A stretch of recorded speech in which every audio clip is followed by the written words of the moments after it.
It's testing. Testing. Thank you, Nuna. I think it's better now. It's testing. Thank you.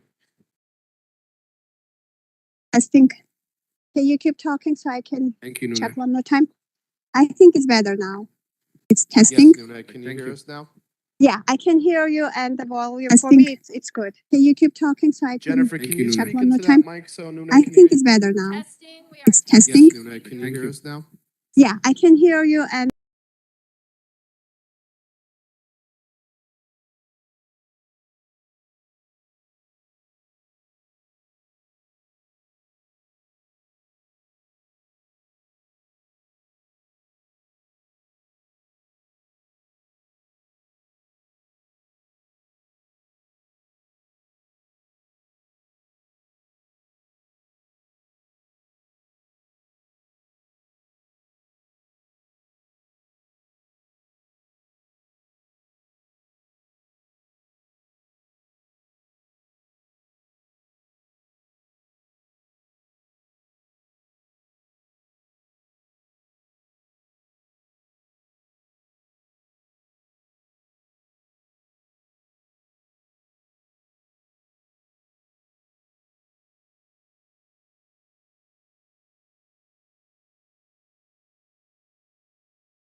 Check. Test 1, 2.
Thank you, everyone, for joining us early. It's 10 o'clock right now, and we will get started shortly. So if you've joined us in the room, please begin finding your way to your seat.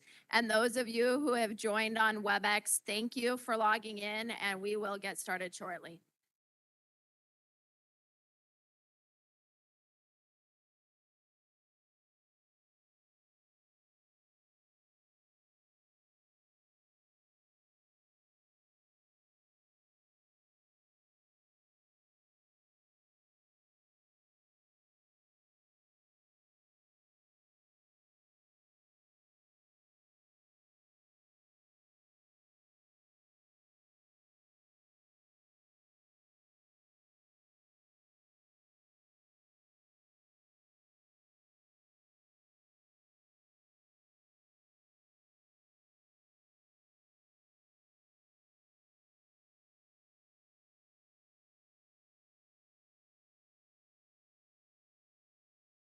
Check, Ralph. Test 1, 2.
start up. Good morning. Good morning, everyone. Thank you for coming. We're going to get started. If everyone could take their seats.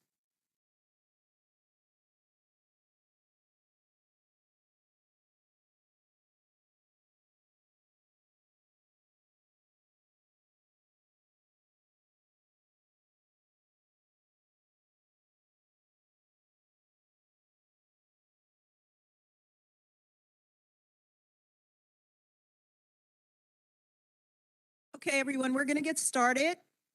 Good morning, and thank you for coming. Thank you for everyone who's present and everyone online.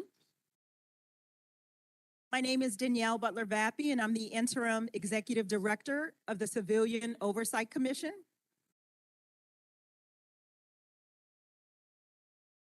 Going to start up, everyone. You guys, we're getting started. If everyone could settle down so we could get started and everyone online is able to hear us. Today, we're here to allow you and the community to be able to discuss your experiences and thoughts about deputy gangs in the Los Angeles County Sheriff's Department. Today's event is made possible with the support of Supervisor Hilda Solis, who is here with us today.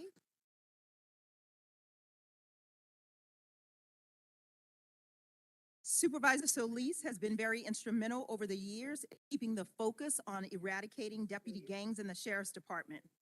Supervisor Solis, we thank you for being present today, and we thank you for your leadership on the motion to support the 27 recommendations of this commission, for your constant pressing on transparency and accountability with the Sheriff's Department. So before we get started today, we'll hear a few words from Supervisor Solis.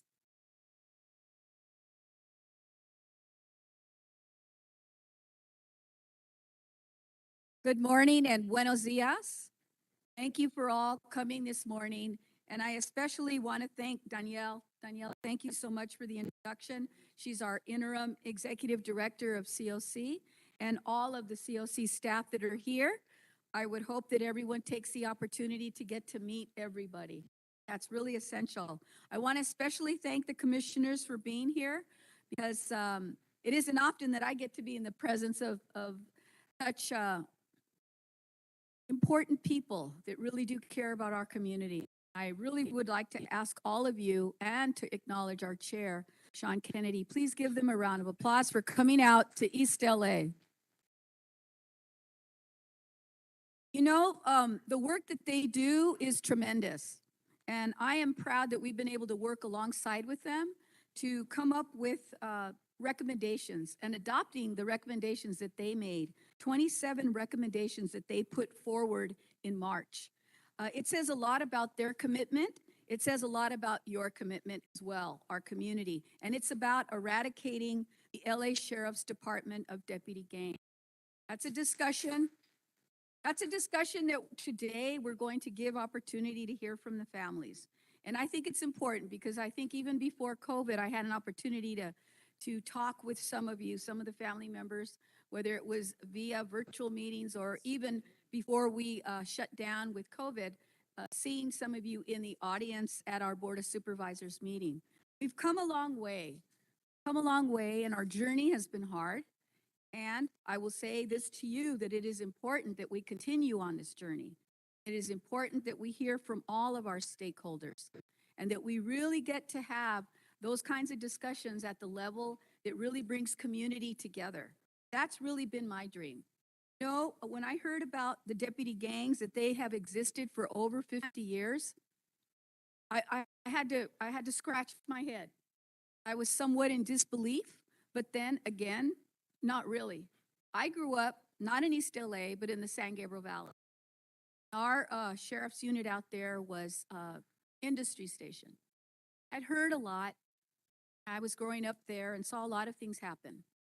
I go back to that, the memories that I have growing up as a youngster there, and seeing some things that were occurring there that I see occurring or were occurring here recently. I know that this happens and that there is some reality to all of this. And I really want to thank our commissioners and the community for helping to shine a light on all of this, because that's really what this is about. And hard work, yes, it's hard work. And it's going to take us a lot more work to educate our community, not just here in East LA, but around LA County. East LA is maybe one good start.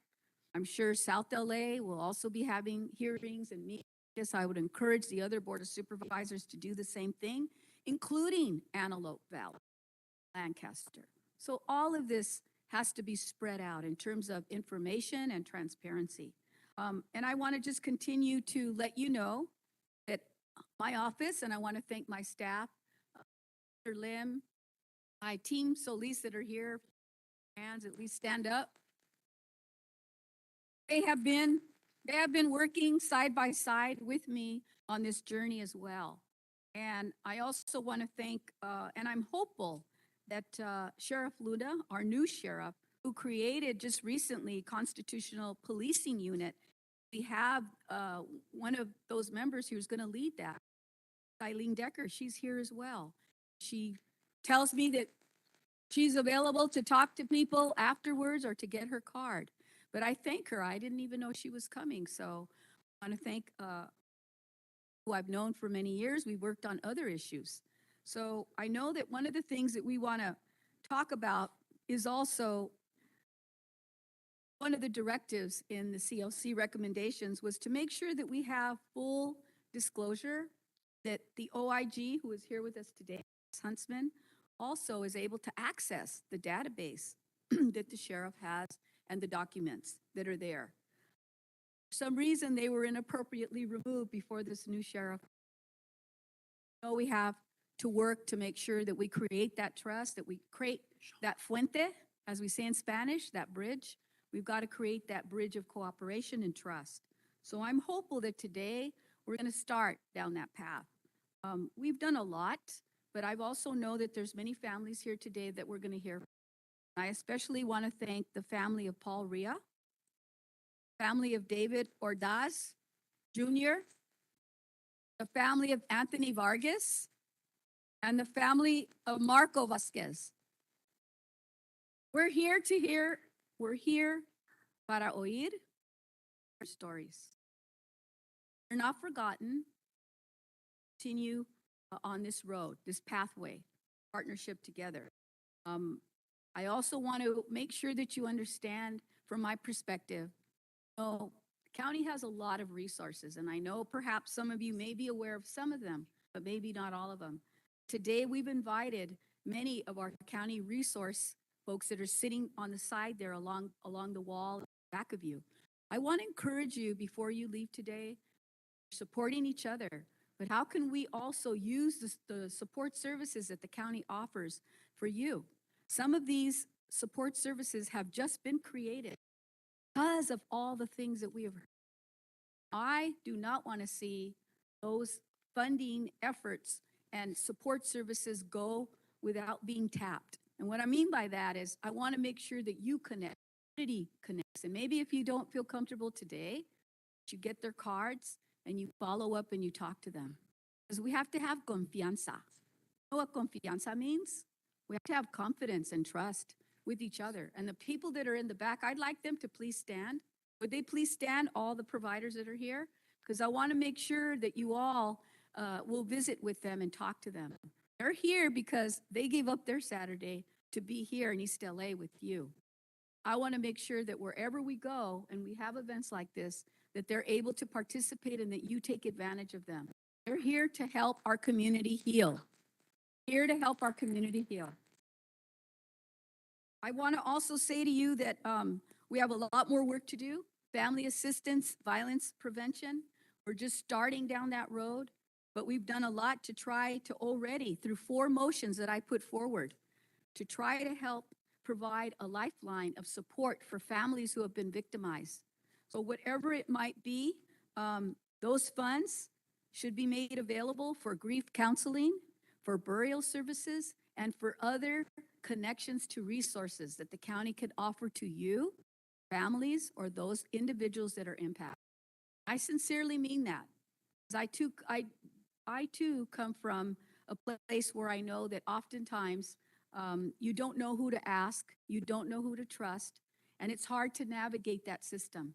But if we work together, como una familia, work together and strive for that, I think we could see a change and a difference.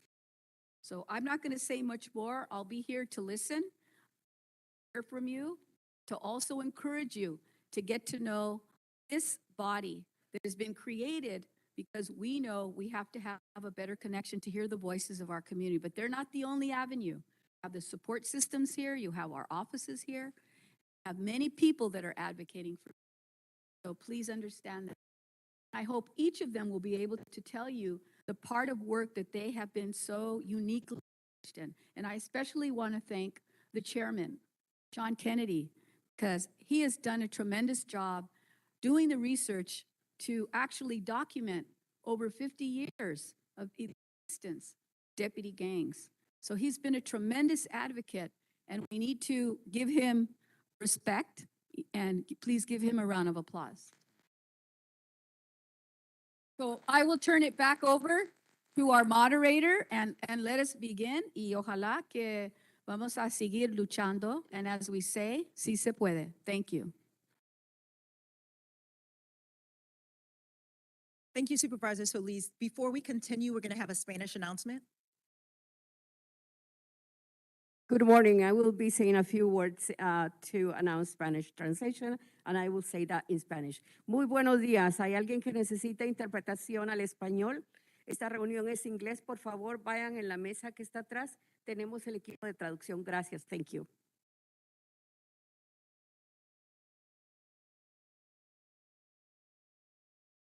Thank you, and thank you again, Eileen, for present. Eileen is here to listen, and we do just want you to know that the commission is working closely with the Sheriff's Department's leadership to ensure that these recommendations will be implemented. We will use our panel of commissioners. They're here to listen to you today. First, we have Hans Johnson, Patty Giggins, J.P. Harris, our chair, Sean Kennedy, Garcia, Inspector General Max Huntsman. So today's meeting is also being live streamed and recorded. And now I'll turn it over to. We're about to begin a town hall here in East LA that focuses on the impact of deputy gangs, the East LA community, surrounding community. And Supervisor Solis, we're really honored to have you here listening to the stories of the people most impacted by unchecked deputy gangs. This is a great concern to this commission. I just think it is most important things that we do. And Supervisor, I really appreciate you putting up with me as we keep the focus on this important problem. So I don't always say it, but it's much appreciated, your support. And now I want to say that just frame this before the meeting. The commission has been holding special hearings on deputy gangs for 6 or 7 months now at Loyola Law School. And the evidence of deputy gangs in the department, in my opinion, is indisputable. And we have issued recommendations that the Board of Supervisor has unanimously asked Sheriff Luna to adopt. He's considering those. We don't have an answer yet, but I expect one soon. That work was very important, but the work here today is our most important work. To hear from the people who lost loved ones to fatal deputy shootings or who have experienced constitutional policing and excessive use of force, which are the coin that the deputy gangs trade in, is so important. So families who have come here today to educate us about that, like we owe you a debt that we can never pay. because it just seems like it is to ask you to address this commission. But we have to ask you, we have to continue shining a light on this problem, keeping the pressure up for the sheriff to do something. And so I'm going to do that today. I'm going to have family impact remarks right now.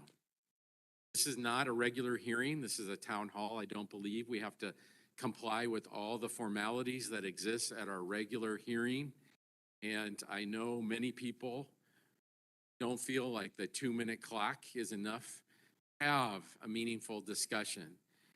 To that end, we have agreed that we'd like to give every family impacted by this issue about 10 minutes. I'm not gonna time you. I'm just gonna ask if you could do that so that everyone can share their story. But our intent is to give people as much time as necessary to fully understand the effects of deputy gangs, people out in the community. And it's appropriate we start here in East LA. Sadly, the East LA station, to my knowledge, is the incubator of deputy gangs. The first deputy gang, Devil, started here. Of course, there have been others, most recently the Banditos. And so to that end, I think I'm going to start with the Vargas family.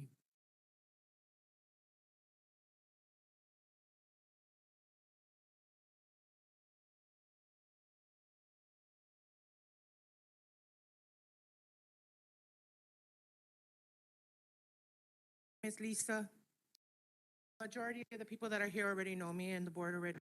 So, you know, this last week, we're going through our civil trial, and, you know, the problem that I'm having here is your guys' language. Not only words that have been spoken before us today, but words that are spoken in the system, such as de-escalation. We hear advocates. We have advocates for families. The truth of the matter is that nobody is an advocate but the families themselves, because nobody understands the pain. I've sat here in this trial and I've tried to be a strong person as a mom, sitting before the people that killed my sons, that executed my sons. And I have to compose myself, not only myself, for myself, and to not give anybody the power. They took my son, but they didn't take my mind, they didn't take my heart, and they're not gonna take my life. So I'm composing myself. But in the process of all of this, what people don't understand in this community or these boards or Hilda Solis's office or anybody is that I have to be the strong one because I have my sisters behind me, and I have my mother behind me, and I have the community behind me. So I have to conduct myself a strong way. And that's something that nobody understands. That's something that every mother that's here can contest to. Every aunt, every grandmother can contest to. Now, I've been blessed because I come from a long line of strong mujeres. The women in my family are very powerful, and they're strong, and they put their emotions aside to make sure that what needs to be done needs to be done. Stephanie and Valerie rose up when I had to take a step back because I needed to take care of myself. Throughout this, I've had medical conditions happen to me. I've been depressed. It's affected my work. It's affected me as a mother because now I'm afraid of my children getting killed every time we walk out. I'm afraid of my nieces and my nephews. I'm afraid for my sisters when they walk out the door. The anxiety, the fear, all of these things. There's no service that you can give to us. I keep hearing about the deputy gangs, all these reports, and we're doing this and we're collecting this data. Once again, I'm going to tell this system, just like I say in the courtroom. Everybody has seen my son as a case. Not once has my son been humanized in any of this. He's a victim. He was the one that got murdered. And I hear so much support. I hear everybody talking about the support, but I don't see it. I hear the, are you okay? I hear, is there anything you need? Now in the court system, we just recently heard the word de-escalation. Many people in this community work with organizations. The wording needs to be changed. De-escalation is not pulling out a baton or pepper spray or shooting a person with a beanbag. De-escalation is making the situation less escalated, speaking, trying to get to the person. I'm having a hard time de-escalating myself because there's no resource out there. There's no definition for people like us. Impacted families are separate from you guys, and that's what you need to understand. Your wording needs to change. People need to stop victimizing the families. The re-victimization of asking certain questions or demanding things from us. We can give information, but the information, nothing's getting done with it. We have to wait years to see it. And it's a broken system, I understand. But today, this family comes up here and we're strong. Yesterday was such a hard day, but we were able to get up. Does anybody ask these families about how their life has really changed? Because we got to continue. When Anthony, my son, is no longer here, we got to work. We got to be mothers. We got to be everything to our children. I'm in the community. I'm working through this. I go to court, I come home, and I'm right on the clock.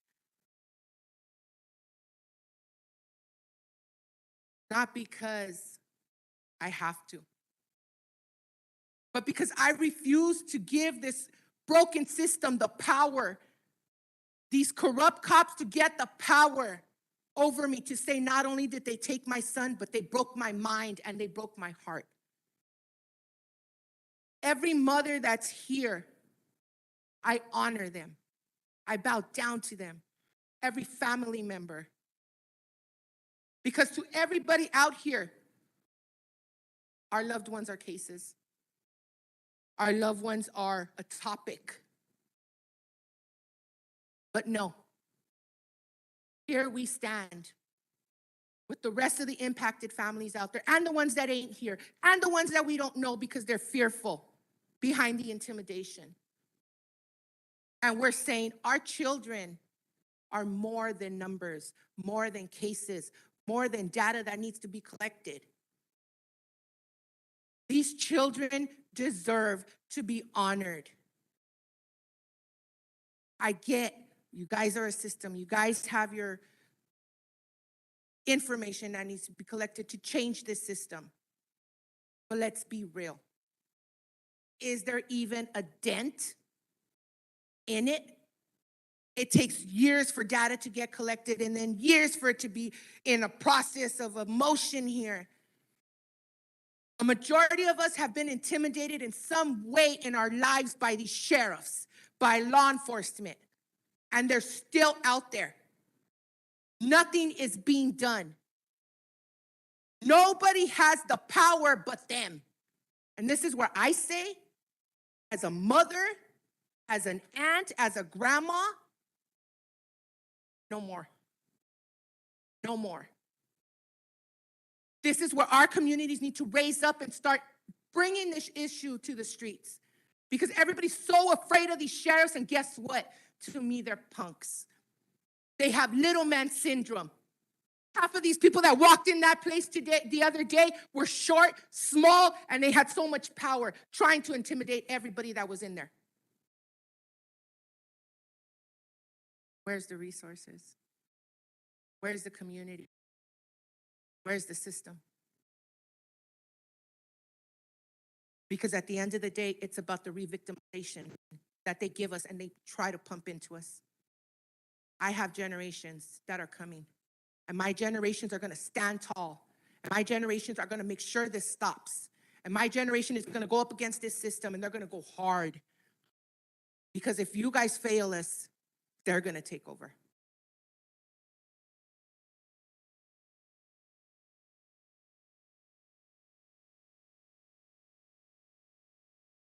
It's going to be very brief.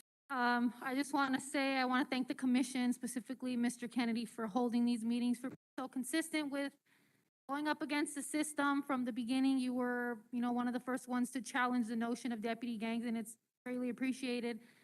I do want to say that when you turn and look around here, there's one big component of all this missing in the room.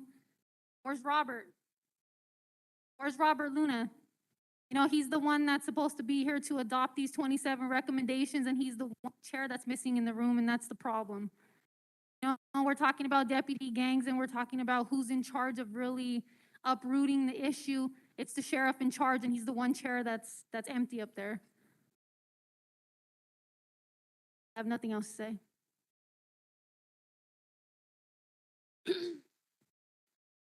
I'll be really quick too. I just wanted to ask Ms. Solis, you're here for 30 minutes, but what are you really going to retain in 30 minutes from all the impacted families here? One thing that I wanted to bring up also, since we're on the subject of deputy gangs, is what's going on with the family harassment motion, because we're in civil trial right now. We are having deputies from the East LA station walk the same hallways as us, as we're in my nephew's federal civil case. These are the same deputies that we've been coming to you and complaining about for the past 4 years, and we passed a family motion of harassment report, but where's it going? Where's it going? We're on the opposite side from the deputies who we complained about. There's no resources for us because we're not even considered victims. So that's it. Thank you, Mr. Kennedy, for all the work you've been doing. We really appreciate it. We've come a long way, and we're here for it, and we'll stay. And we'll keep doing what we have to do.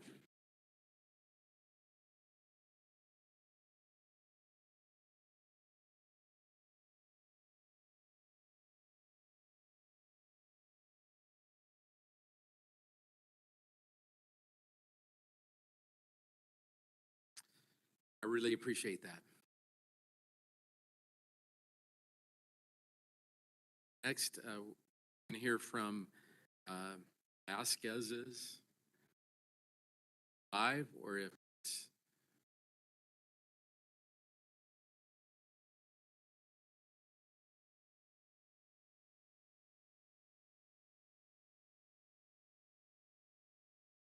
morning.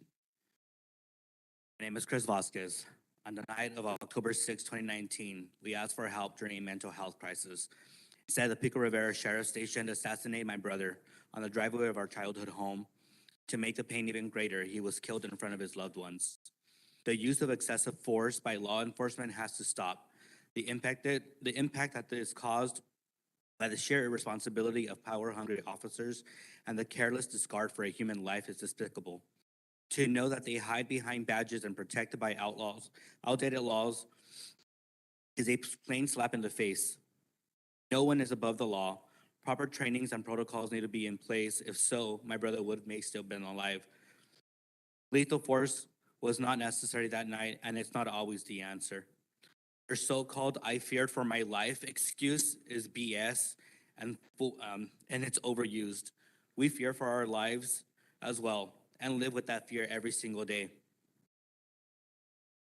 That night, I was hit by a rogue bullet and feared not only for my life, but my family's.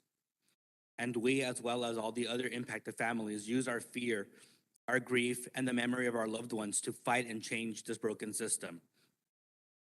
Every day that I visit my family and I see my godson and my nephews, how do I tell them that my brother, their dad, is never coming back? The other day, celebrating my sister-in-law's birthday, my youngest nephew said, "That's not my dad. My dad's dead." How do you tell a 3-year-old who was 6 months old when that happened? 6 weeks old, sorry, not 6 months. We have to be doing this every single day. I have to see my mom, I have to see my dad suffering. They're broken. I'm broken. To have to walk into our home in the driveway where my brother was shot, to have to witness my father cleaning up the blood that they left behind because they couldn't even do that, to know that there's bullshit excuses that they have all the time doesn't help us. We need real change. We need it. We deserve it. And our loved ones' memories will never rest until we all get that change. Thank you.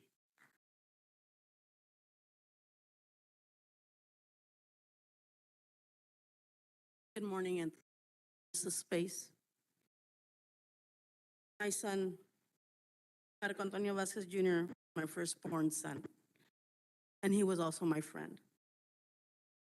On the night that he was murdered, he was having a severe breakdown, and he believed that we were all in danger. He was trying to protect us from the harm that was real inside of his mind. And unfortunately, he suffered from paranoid schizophrenia, anxiety. The sheriffs came and they tried to persuade him to trust them for help. Couldn't trust anyone during that psychosis. They left after an hour and a half, and I begged them not to leave. The sergeant said he was not a danger to himself or to us. 20 minutes later, we had to call the PET team. Unfortunately, they were closed, and they told us that we had to call the sheriffs. And now I stand here before you because this call changed our lives for the rest of our lives and until we take our last breath. We witnessed Marco's horrific murder. He was shot 13 times. 4 impacted his back as they were shooting him while he was falling down. And the last shot while he was standing was to his head. Conveniently, no one had body cams. There was no dash cams. And it's their word against us. All 3 cops were transported to the police station in the same vehicle with the sergeant. And we were held in the station for over 10 hours, not allowed us to leave, and questioned us, chaperoned us, even to the restroom. We couldn't even breathe and listen to everything we said. At times we see them in the end of our cul-de-sac, parked across the street from my daughter-in-law's residence, following some of them inside the stores, in the freeways, mocking and laughing. When we try to prepare for marching in protest of what they did to him, they come to our house at nighttime.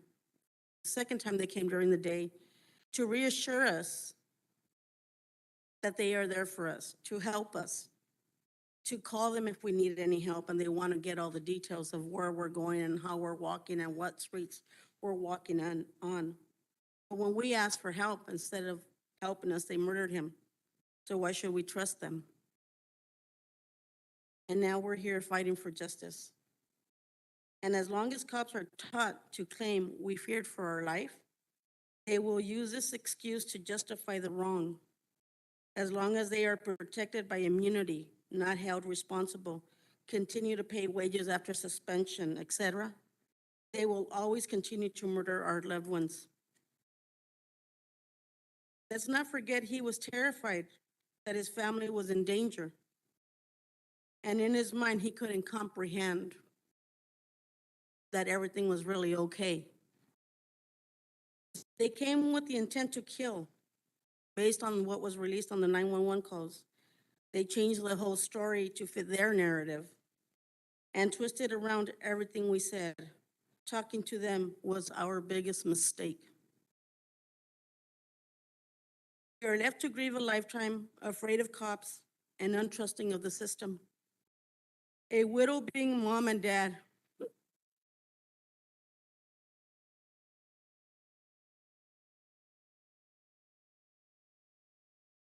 trying to do everything she can for her children.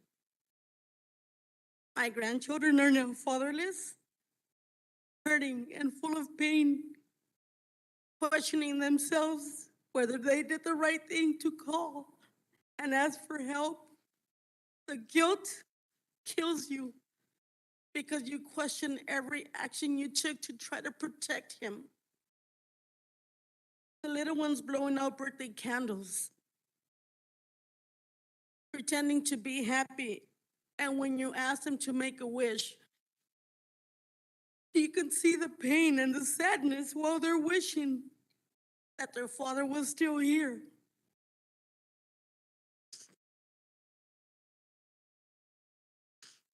We all grasp onto any memory to keep him alive. So much unexplainable pain. Your heart feels like it's ripping, like it's tearing, like it's bruised. Like you can't even hold it because it's gonna fall and disintegrate all together in one. He was a beautiful, caring soul. He was lovable. He was funny. He was a hardworking man, a friend, a husband, a father, a brother, a son. Not perfect, but he was worth everything to us. And he deserved help, not bullets to take his life. I do believe gangs exist within the sheriff's department and not just in East LA. I believe gangs are all over the world. The difference is the gangs that are inside, behind walls with a badge, are protected by immunity. But little by little, the darkness within the departments is coming to light and is becoming evident. Corruption within the department, cops coming forward about the existence, the cliques, the gangs, the tattoos, committing perjury, abuse of color of law. Pleading the Fifth Amendment should say something. Why should a cop plead the Fifth Amendment? Why? Why should they even have the fucking right to plead the Fifth Amendment? Why? Even a blind man can see what others are refusing to see. They need to prosecute, accept, and dismantle this enemy of our community. I ask, how many more meetings will we have to attend from the COC and others? How many meetings before something is really done? I mean, I'm tired of coming to the meetings and seeing that all we're doing is talking and yabbing and yabbing and yabbing. How much data is going to be collected before they're really taken to court and until someone really eradicates and dismantles everything that these men and women have done to our families? But I do want to thank each and every one of you who believe and stand by our side and fight for what you're seeing is really true. We're not making it up like Villanueva said. We're not getting paid, standing in the corners, fighting and protesting. No one is paying us. You can't fake this shit. You can't fake what they've done to us. Yesterday, all I did was cry because when the depression takes over, you can't stop the tears. You can't ever stop the pain. You guys are all parents, I'm sure. I pray none of you guys ever go through this. And if you want to imagine what it's like to lose a child, look at us and hear all our stories. Go home, sleep on it, and think about every single one of us and ask yourselves if you'd like to be standing in my place here today. Thank you.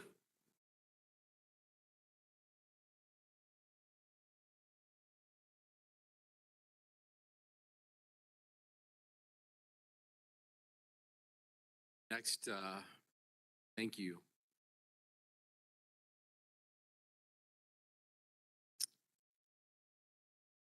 Need to hear. So thank you. Next, we'll hear from Ross family.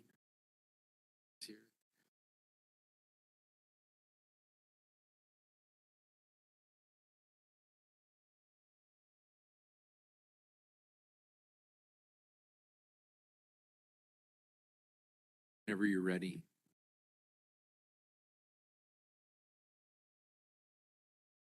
My name is Emily Alyssa Ordaz. My father was David Ordaz Jr. He was brutally murdered and executed by 4 sheriff's deputies by the names of Remy Pineda, Edwin Navarrete, Nathaniel Trujillo, Jaime Romero. My dad had a knife. He wanted to kill himself, but 4 deputies on the scene that day took it into their own hands to shoot him 12 times, 7 times in the back, and even 1 through his chest while he was on the floor. My family, with the exception of myself, my siblings, and my mom, witnessed the ruthless murder as it occurred outside of my family's home. It would take you all about a 2-minute drive to visit the spot my dad was executed, where his altar now sits. My dad used to push me on the swing set that lies across the street. I'd run into his arms when he picked me up after school from the elementary up the hill.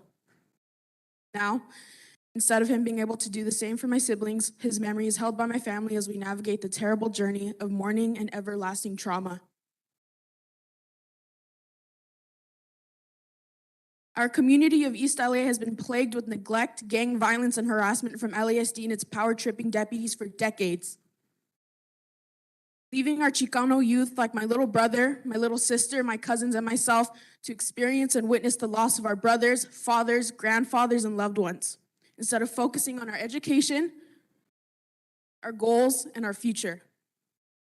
Since my dad's murder, my family and I have been left with the trauma and responsibility of picking up the pieces LASD mercilessly left for us. The pieces that LASD have left for so many families in our community and others like it. Not only have they left us with trauma, but they have relentlessly harassed and purposefully intimidated our families, leaving no space to peacefully coexist in our home or heal from the ruthless massacre they have submitted our people to for generations.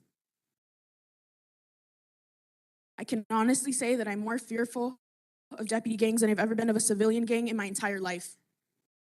I hope my words have served you all with honesty and sincerity, left a great and lasting impact on this commission. Thank you.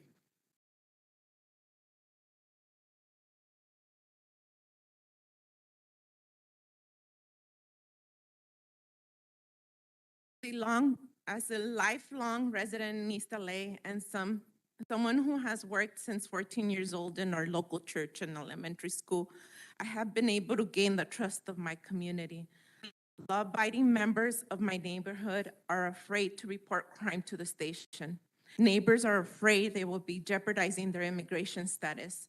A mother from my school had her home searched while she was caring for her elder mother, and she wasn't able to stay with her as she was showering. She had to go out with her children, figure out where all her children were inside her home and take them outside. Something that just within itself is terrible enough.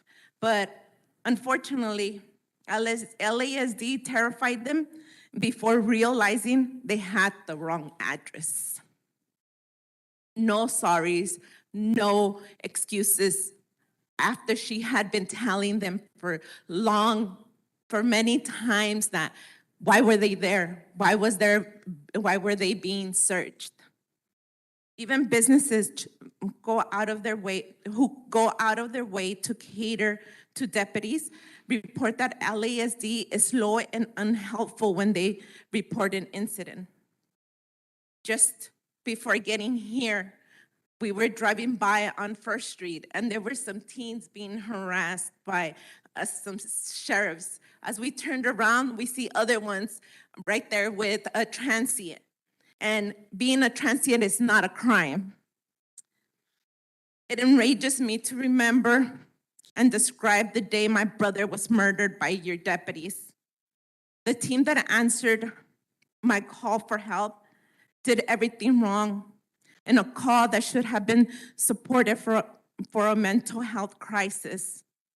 From not sending a mental health evaluation team, to failing to de-escalate the situation, to using lethal force on a person in distress who was not a threat to officers.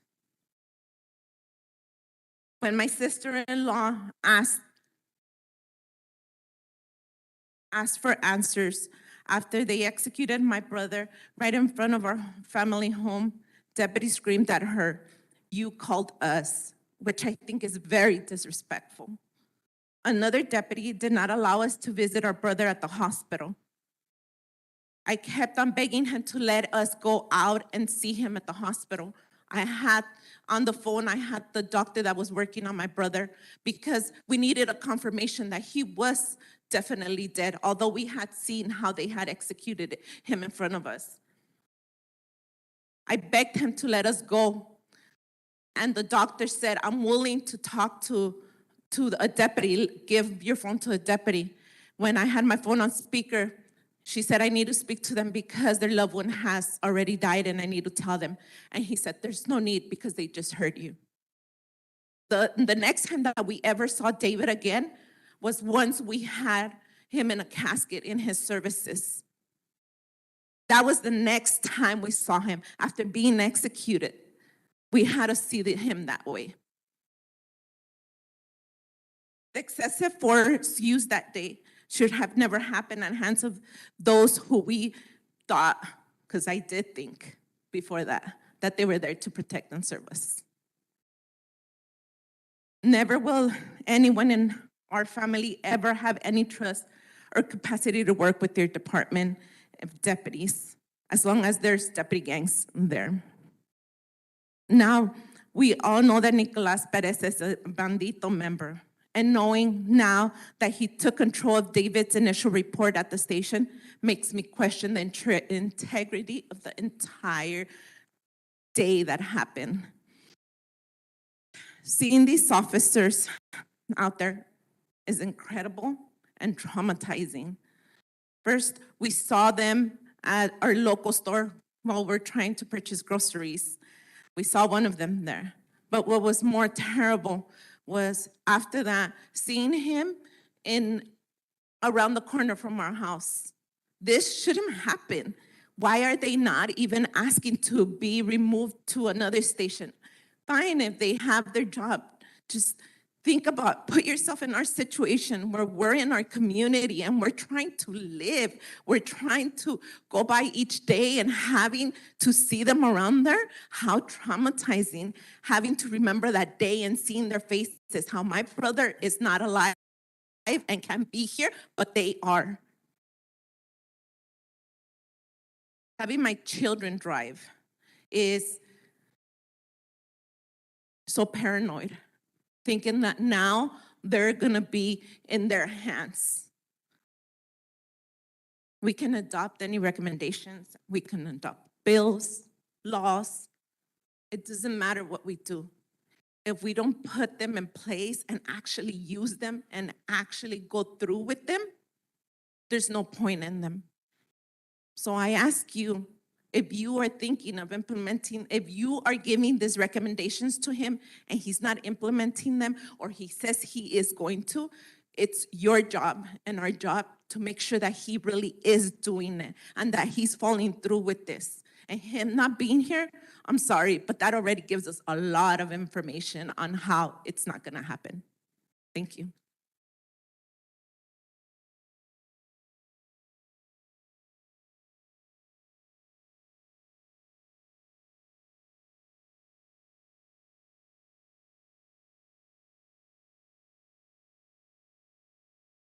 Thank you. Next, from Hilda Pedrosa.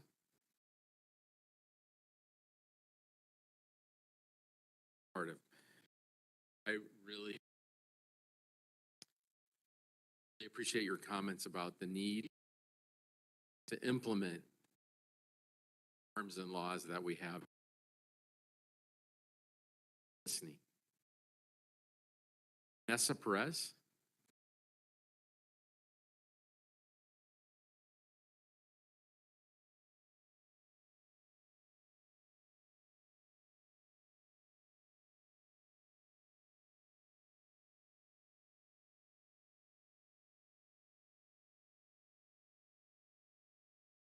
Nessa Perez, I'm the mother of Joseph Perez. By the sheriffs, and I think it's important that I talk to Hilda Solis face to face, like here, because I've already shared the story with you guys, and you guys have all listened already. But think it's important that Hilda Solis listens. I'm sharing on behalf of Joseph Andrew Perez, who your Los Angeles County Sheriff excessive force and covered it up. Joseph was resuscitated, meaning he was brought back to life on July 27, 2020, and the victim of jail violence for 2 years after. The early morning of July 27, 2020, your sheriffs punched and struck Joseph Perez 121 times. Deputy Sean Merrick, the so-called initial deputy that punched my son, then slammed him to the floor. Deputy Sebastian Pombal said I punched the suspect on his face approximately 10 times and then continued to punch his face with both my fists approximately 10 more times. A total of 20 punches from Sebastian Pombal. Deputy Abraham Rivera said he punched Joseph 3 to 5 times to his face and felt exhausted and had trouble breathing, but managed to punch 8 to 10 more times to Joseph's upper torso and head area. Then Deputy Rivera said, my punches to his upper body area were not having the desired effect, and I believe I needed to switch my use of force. Deputy Rivera continues to do 10 more head strikes, a total of 26 more punches from Abraham Rivera. Deputy Vincent Rodriguez said, I punched his face and upper torso area approximately 10 times, then struck approximately 7 more times to Joseph's face with the sides of both my fists, or the sides of my fist. Punched Joseph's torso 5 times with both fists and then became dizzy and exhausted. A total of 22 punches from Vincent Rodriguez. Deputy Jake Adamo said he struck Joseph with both fists. He continued to say, I used my personal weapons, hitting Joseph with both my left and right fist, approximately 10 times to his abdomen and groin. Then began striking his face and his head approximately 10 more times. Total of 20 punches, or 40, from Jake Adamo. And then there's Deputy Paul Sedano, who is currently a school resource officer at Nogales High School. Paul Sedano was the last deputy that claims to hit my son 14 times to his head and upper torso. Paul Sedano deemed his punches took effect because Joseph stopped fighting back. And I'm sure that's another lie because I know my son stopped moving a long time before that. Okay, I don't know if everybody is keeping up, but according to each of these police reports, and these are the direct words from your Los Angeles County sheriffs, my son was approximately punched 121 times. My son weighed 110 pounds at the time. I've seen grown men get knocked out with 1 punch on the streets. 121 times is absolutely ridiculous. It's beyond words. And these are from trained officers, professionally trained officers, that it took 121 times to apprehend my son. That's ridiculous.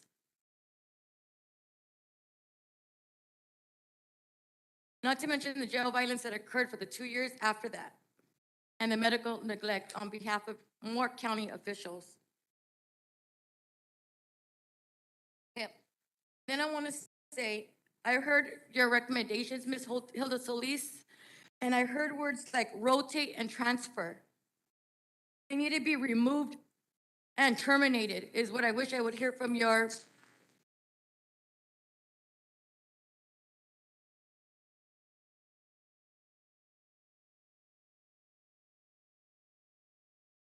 and if you guys don't know where to start with this termination and removal, you can start here because I have a list of deputies and their names, badge numbers, and what you need to do to start. Get them off of our streets.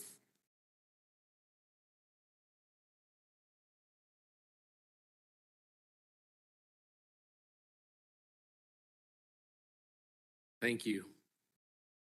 I don't have any other family impact remarks. Jennifer, can I just ask, if there are any others?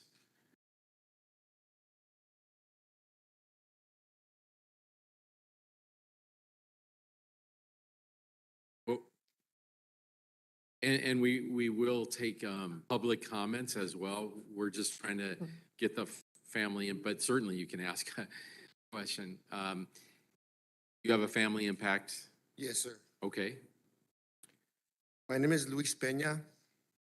Born and raised in Bow Heights and currently live in City Terrace. My brother was Ivan Peña. He was murdered a few weeks after Anthony here in City Terrace.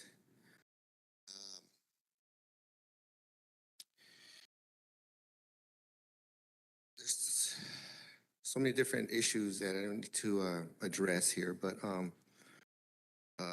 I guess one that I was just kind of thinking about was that aside from Luna not being here, and I know maybe this is beyond your capacity to bring to the table here, but our representatives of the deputies unions, because they are the ones that actually keep some of these deputies, ensure that they stay on the job. They protect them with legal services and they protect them with other resources to continue being on the street. And from my understanding, these unions are also made up of former deputies who, I'm gonna make the strong assumption, were also part of these gangs. And so one of the things that I heard some time ago, and I'm not sure if this is accurate or not, but every time there's a shooting and a deputy is put on leave, they get put on leave at the pay rate that they were getting paid at the time of the shooting. And if they're on double overtime and they're getting paid double overtime at that moment, they're getting paid that when they're not paid administrative leave. So there's a financial incentive for them, not only to chase ink, but to also take a little paid vacation with that pay rate. So, and again, I might not be accurate. There might be some, something off there, but this is something that I would like the commission to look into and see if that's something that we can change, if it is accurate.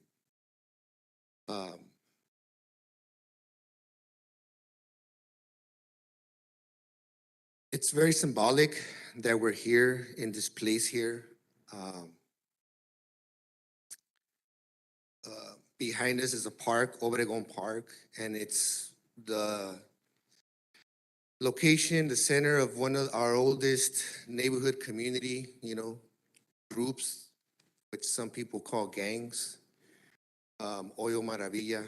And although they're one of the oldest, many of our older community groups, today called gangs, came into existence during that time as protective groups of the community at a time when the sailors and Marines were invading our communities during the Zutsu times to find our young men, strip them of their clothing, and rape our young women, rape our grandmas, and beat our grandfathers.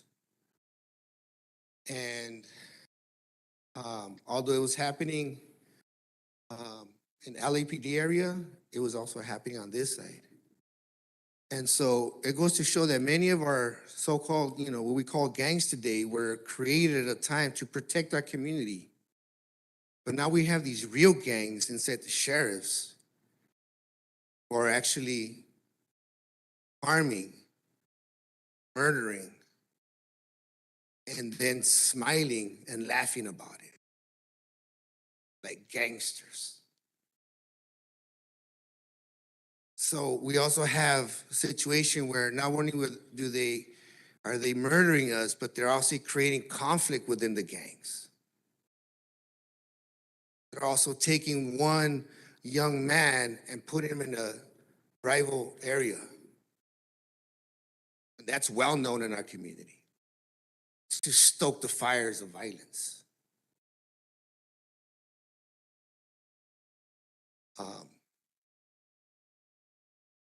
I mean, we have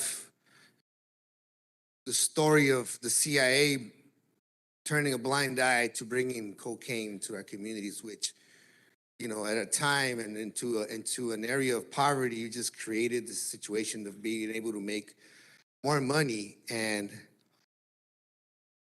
using that as an excuse to come in heavy-handed and incarcerate a generation or two of our young men and women, either because they were selling or because they were using. And then use that also as the excuse to want to get paid even more.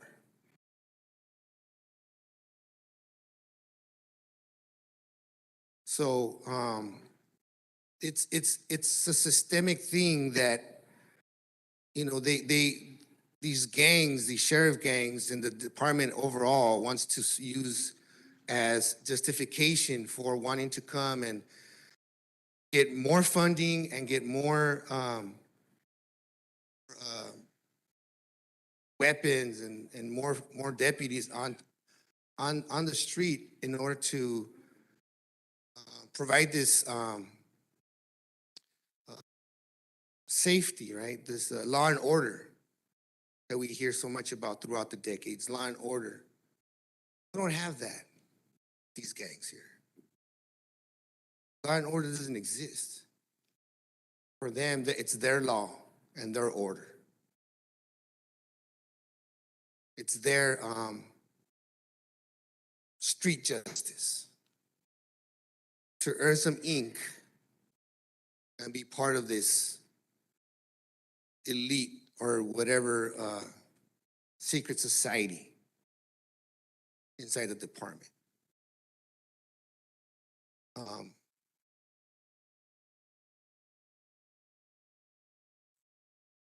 It's difficult emotionally being up here. My brother was also going through a tough time. You know, socially, cross country, I mean, financially, it's been very hard on our community, especially on young women, young men and women who, on our brothers and sisters who are carrying records, incarceration records, and having a hard time finding employment, having a hard time finding resources. And so sometimes we, you know, the stress just gets to us and we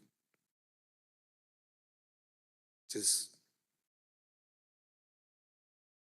call it, we flip out, or we just, you know, we get to a situation where it's better for us not to be here, but that's not the excuse for the sheriffs to come in and take our life. And then using that again as a means to chase some ink. Maybe, you know, I don't know what the internal dynamics are within these deputy gangs, but I'm sure that they get some kind of internal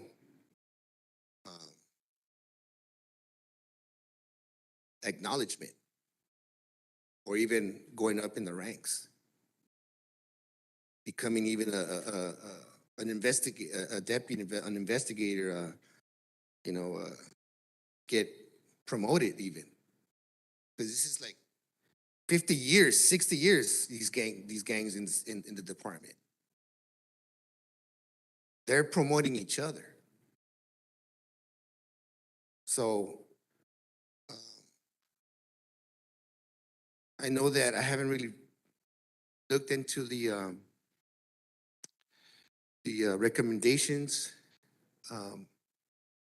but, and I know that some of this is beyond, you know, your control, but I think, you know, it's glad it's starting somewhere.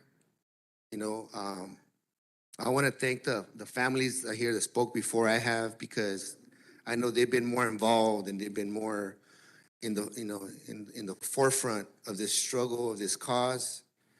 My mom passed away this December, carrying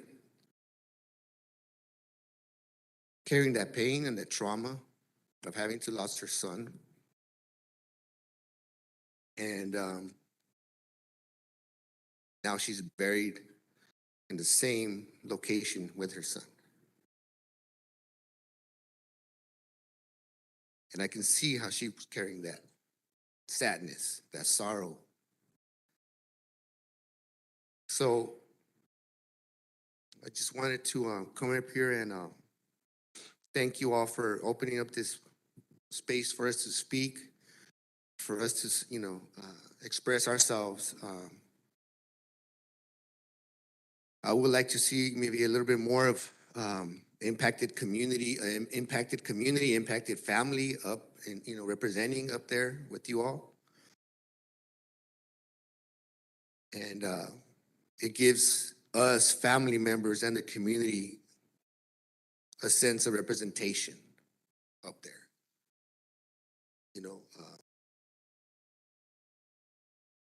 So with that, I just want to thank, Hilda Solis for being here and being able to listen. But I definitely think that, these deputy associations, I mean, they haven't been targeted. They haven't been brought up to the forefront of this issue. They're like hiding in the background, and they're actually the ones in the center protecting these deputies. They need to be in here in the discussion. So with that, thank you all for having this space, having this opportunity to express ourselves and get something done real impactful. Thank you. Thank you.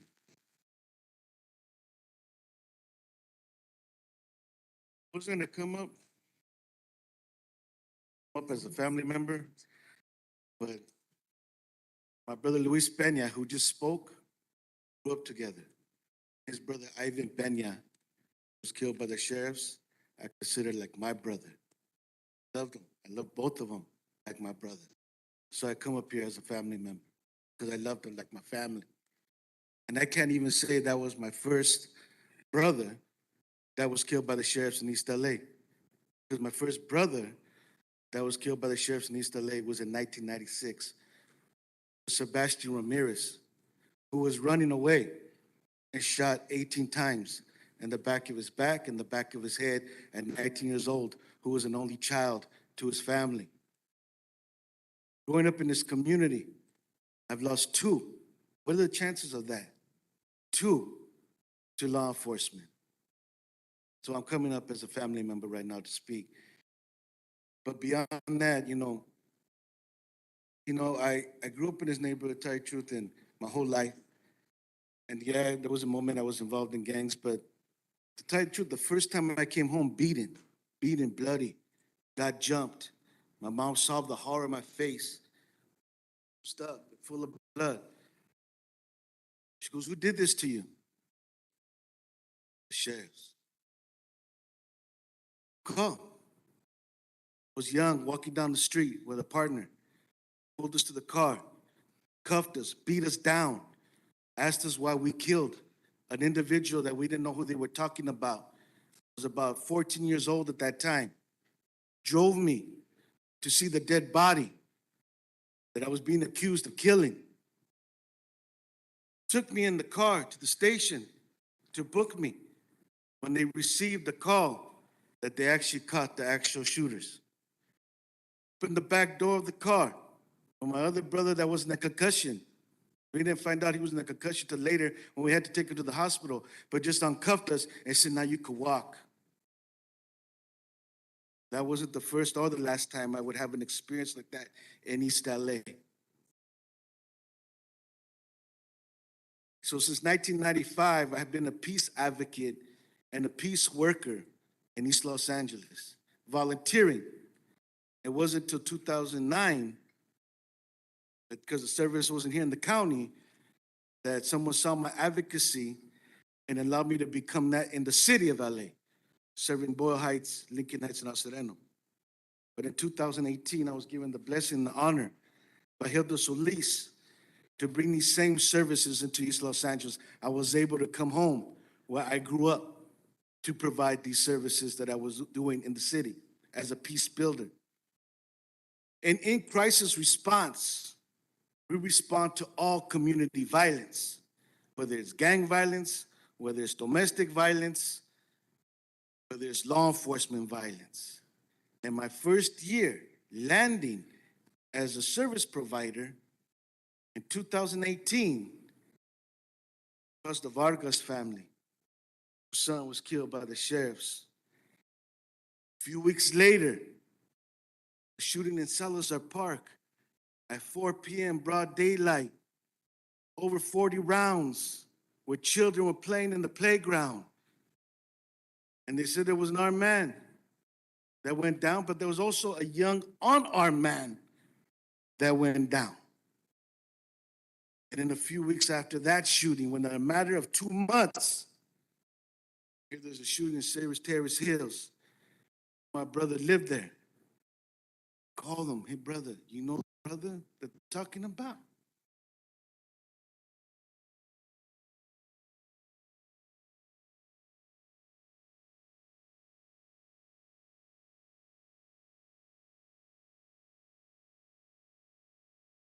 Brother Ivan.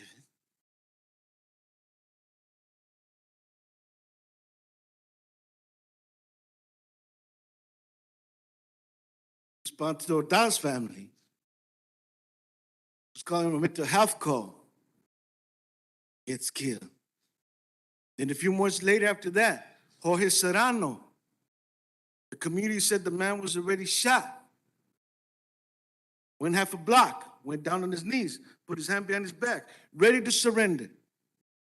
Shot in the back of the head. They couldn't, the gun that supposedly was being used to shoot at them, they couldn't find for several hours later, half a block from where his body dropped.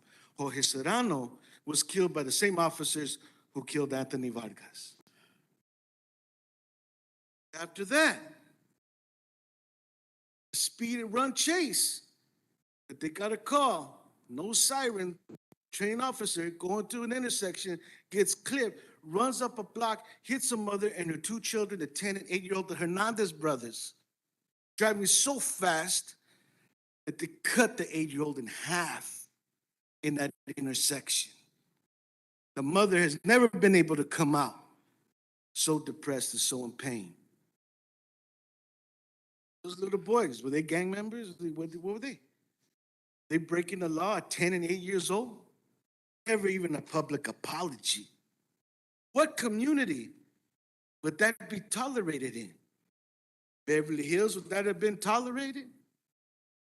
That have been tolerated in any other community without an outrage of an innocent 10 and 8-year-old. The list goes on, and we could go all the way back to 1970 when they killed our hero, our educated leader, Ruben Salazar, when they raided a peaceful protest against the Vietnam War and sick dogs on children and women. They killed Ruben Salazar and 2 others that day. And why was Ruben Salazar killed? Because coincidentally, he just happened to be writing an article about 2 other men that were killed by the sheriffs in 1970. And then their logo, almost one of the lone Apaches of East LA that came out to challenge Fort Apache. So supposedly they have removed the Fort Apache part, but all my bros in the military have told me whenever they go to war and whenever you take over a territory, there's an insignia the military puts up to signify that battle that they see as victorious, something that has nothing to do with the department and nothing that has to do with the sheriffs, just coincidentally had to be instituted in Third Street Sheriff Department after the East LA riots with a boot and a riot helmet over it with the words, basically a boot to your ass in Spanish and low profile. Why does a law enforcement agency that's supposed to be a public servant, how can they advocate the right to have a low profile?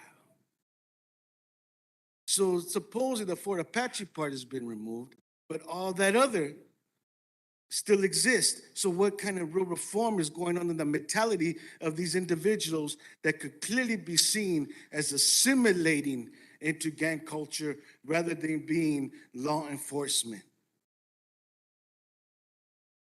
And it's still there to this day. And the officers on their cars and their vehicles, on their jackets, are still allowed to rock Fort Apache in its full insignia. Anybody knows the history of Fort Apache, that was not a beautiful place for the Apache people. And this is not Arizona, New Mexico. And this is not the 1800s. And this is not the Apache Wars on the U.S. So what does it got to do with East Los? What are you really saying by rocking that? Us against them? Then how do you build a community that way? See, I'm coming up here even by risk to myself. I know you all know that. Because I'm a community advocate and a peacemaker, and I will continue to remain that to my last days because I've been doing it too long to know how to do anything else. But I'm here with the hopes of real reform, with the hopes of real change, with the hopes of even endangering myself, that you all could really do something, because this has been going on before 1970. Thank you. And I'll end it with this, though. They have their insignia tradition of service. So ask yourself, what kind of tradition have they been giving to the city of East Los Angeles when we've been traumatized and in fear and living in fear and violence for so long? I really hope y'all could do some real change, because Ivan Peña and Sebastian Ramirez, those are my brothers, and I miss them. And I love them, and there should never be another Ramirez. There should never be another Peña. There should never be another Vargas. There should never be another Reyes. There should never be another Hernandez. There should never be another Ordaz. There should never be another Ruben Salazar. We, the next family is the Rhea family.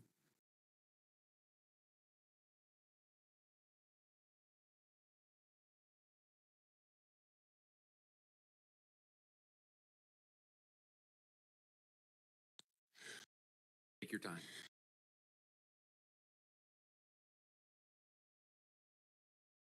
Love you.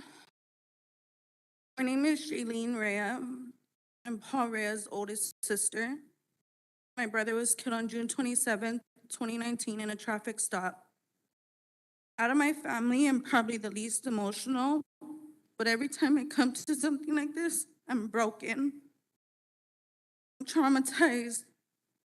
It was about 2 weeks after my brother passed that we came here for one of our first meetings, and I had no clue what I was doing, but I knew I had to come and fight for my brother and the wrong that the sheriffs did. It wasn't even 5 minutes of my brother leaving my job that he and his friend was pulled over.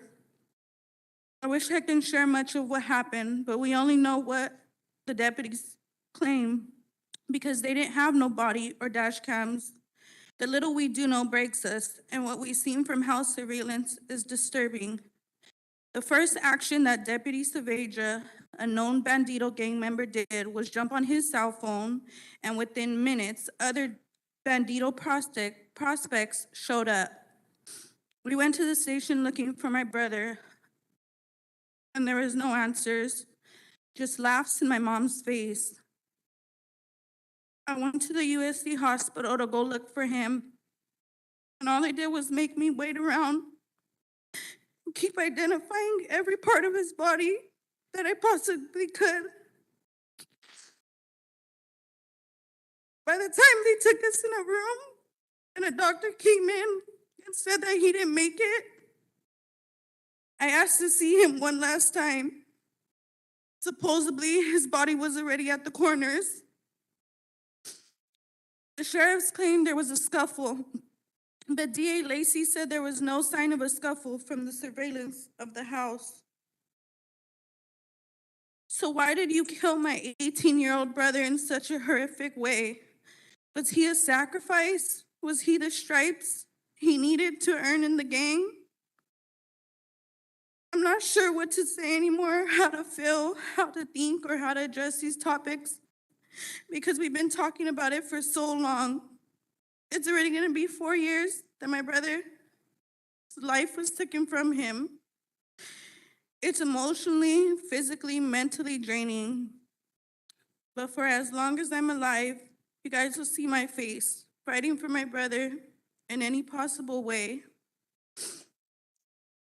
About 2 years ago, we were getting tacos, not even 5 minutes away from where my brother was killed. And we seen Deputy Saavedra eating tacos, smiling, laughing, which was so unfair to be in the same city that we grew up in and see your brother's killer smiling, living his life when he took your 18-year-old brother's life. He took a kid's life for no reason. I believe my brother was a sacrifice. I believe he wanted that ink on his body. I feel like that was the only reason why he killed him. And I don't know, it's just been so many years already. We're just here seeing the same thing over and over. And I get this part of the fight, but it's draining. It's completely draining.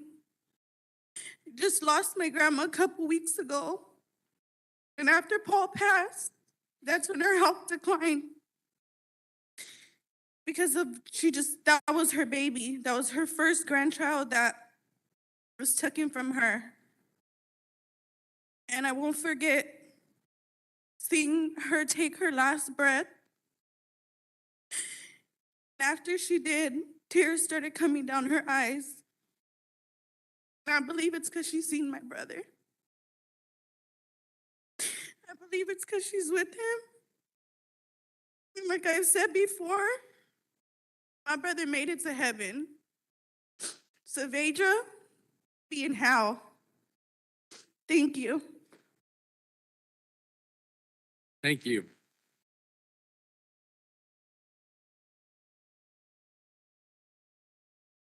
One more speaker. Hi. Ellie? Hi, my name is Ellie. I used to come to the COC meetings back when I was like 21. But this is really, it's hard to come here. I had a cousin who was 14 years old. He was killed by Santana Police Department. So he wasn't killed by the sheriffs, but he was 14 years old. He was killed in 2012. And Supervisor Solis, like I'm also from the San Gabriel Valley. I grew up in La Puente, went to La Puente High School. And we always hear about, especially from the county, how there's so much violence in the San Gabriel Valley, but we never talk about how the sheriffs are also responsible for that violence in the SGV. And like I said, I used to come to the COC meetings, and I had to take a break because it's triggering to hear the stories of other families, what they've gone through, and the atrocities that they have felt, that they've experienced, continue to experience. And I just wanna echo that, you know, the families are the driving factor for all of this. It's the families sharing our stories time and time again. And I really wanna echo what Lisa had said, that nobody can be an advocate for this except for the families themselves. No organization or group is going to support families better than families that are going to support themselves. Families get screwed over time and time again on so many different levels, from the county departments, from reporters to different organizations. I was one of the very few families who was one of the co-sponsors for SB 1421 that gave us public disclosure to law enforcement misconduct files.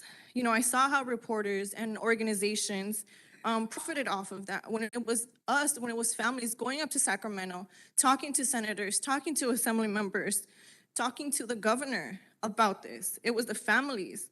Yet, it was the organizations and reporters who profited off of that. They got access to this misconduct files. We saw how different law enforcement agencies destroyed records. We're trying to destroy records. I know families who had to pay $3,000 to get a Public Records Act request for the to get files on the officers that killed their loved ones. And all this progress that we've had so far is not because of these different entities, it's because of the families. All the families that have spoken here today, all the families that have been speaking for years, it's because of the families. It's not because of these systems or because it's seeing as we're going in a more progressive area, it's because of the families. And it's because the families continue to stand up time and time again to share their stories. And I want to leave y'all with this question. Why are deputy gangs barely being addressed in 2023 when it's been documented for years now? It's been known in the streets that deputy gangs exist, and it's known within the county. You know, and this is just indicative that it's not just an issue with the sheriffs with LASD, but it's indicative of the plague that is law enforcement in its entirety. Thank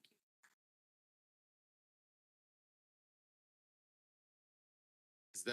Does that conclude our family impact? Excuse me, but I put my name in there and I don't know why it didn't come out. My name is Sandra Chavez, and I just want to share a little bit about the Coats Commission. We're gonna have public comments next. We're just finishing family impact remarks. So I think that's it. Paul Rea is my granddaughter's fiance's cousin. We're gonna have comments. I just want to let you know, okay. I promise, we're gonna get to I it. just want to share something about the Coast Commission and about Paul Reyes' family.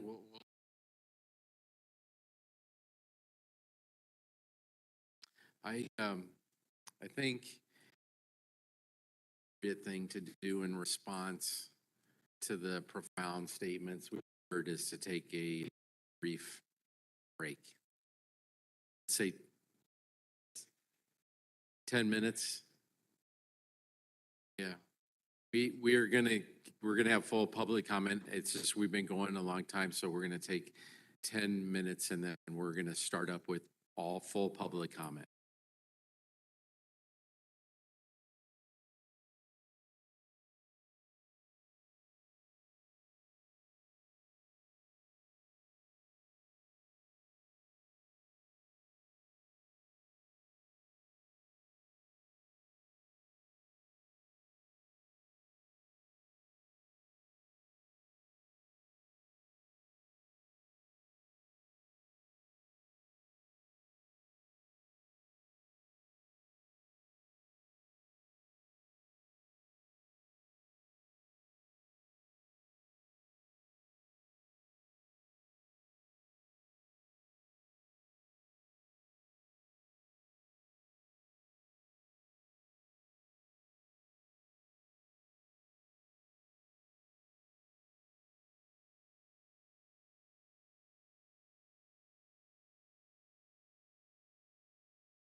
We're gonna start up again.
So we're gonna start up for public comment. Hans, thanks for coming.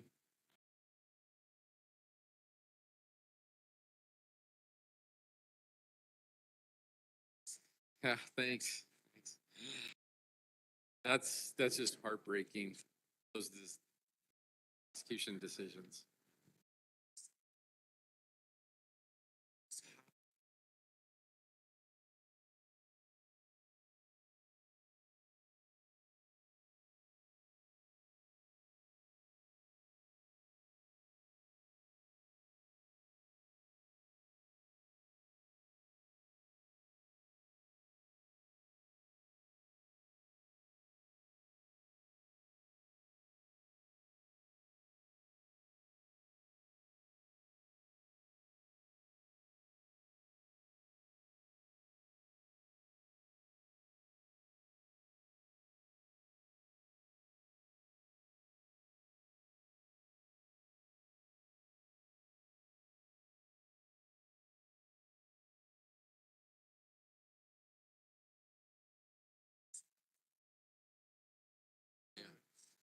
If we could get everyone to take their seats, please.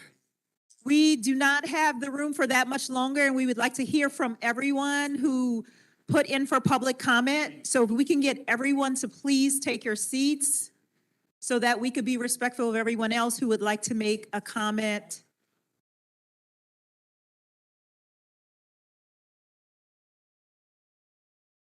Thank you, Chair Kennedy. Okay, so we're gonna start public comment. Before we do that, I just want to clarify that the recommendations that we've been talking about, those come from us, the Civilian Oversight Commission. Our special counsel gave recommendations that the sheriff is considering. Those don't actually come from Supervisor Solis, and someone was upset about a rotation recommendation. I just want to say, like, our special counsel recommended that deputies be rotated from stations after a number of years to prevent this clique gang mentality where people who are together for long periods of time, start to formulate these groups. And as a strategy to break down those groups, they recommended a rotation. That said, public comment about getting rid of deputies who are gang involved and hurting people is well taken. We're going to, yeah. We're going to have public comment now. This is our first town hall, and experience is always the best teacher. You live and learn.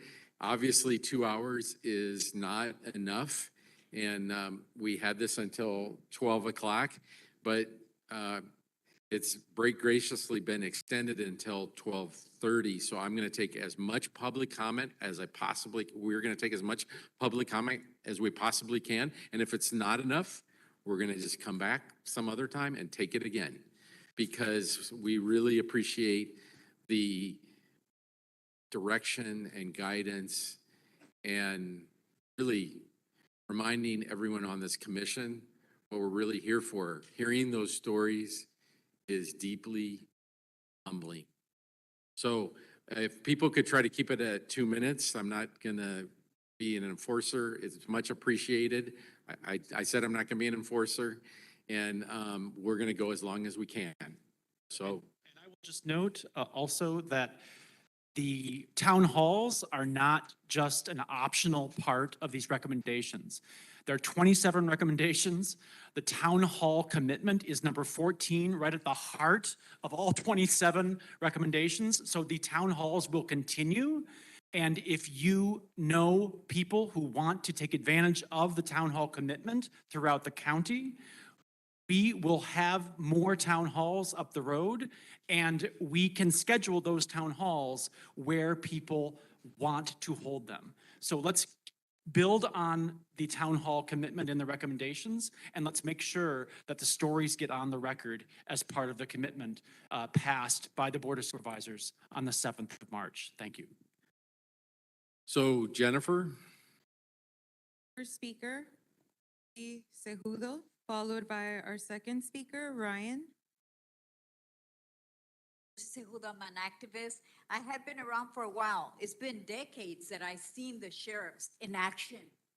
First of all, in the walkouts, I walked out of my high school, and there I saw them in action, beating up on my co-students, pushing me around, pulling my hair. You know, these are horrible things that I went through. Then after that, the Chicano moratorium. Again, gassed, beating up, shooting. I know people that got shot during that day. Now, I want to stop to this. Our young men are scared to walk the streets. They're scared. I know a lot of them that don't want to walk out the streets by themselves. Now, they can be accompanied by their friends because, congregating a gang member or whatever, it's bad. But no, sure, in the sheriff department, it's okay. That's ridiculous. The sheriff that killed several young men, he's called a Terminator. He got a status in the sheriff department for doing that. And a lot of them have done that. In order to get a name, to get known, they kill, they harm, they beat up on the young men from our community. And they have incarcerated hundreds and thousands of them since they were juveniles. So this is why I'm here, and I'm gonna stay here. And I'm supporting all the families that got killed, that their sons, their family members got killed. So I want Mr. Luna to fire the sheriffs that are in the gangs. There's markings on them. There's tattoos on them. So they have to be out. Thank you very much. Thank you. Our next speaker, Ryan, followed by Paola Yanez, followed by Alika Valdez. If the two speakers who would be waiting to speak could come up to the front and wait behind the person who's speaking, thank you. All right, so first I just wanted to address, where is Max? Max didn't make an appearance back out.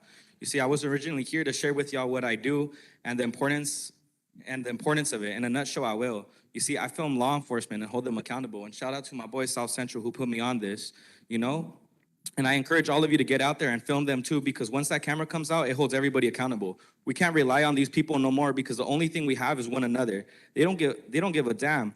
And don't be fooled, this whole system is a gang. System is a gang that continues to oppress the oppressed. Look at the statistics on law enforcement in LA. They stop black and brown people at 5 times the rate of white people. And who do you think they find something illegal on at a higher rate? Not the brown or black brothers and sisters, the white people.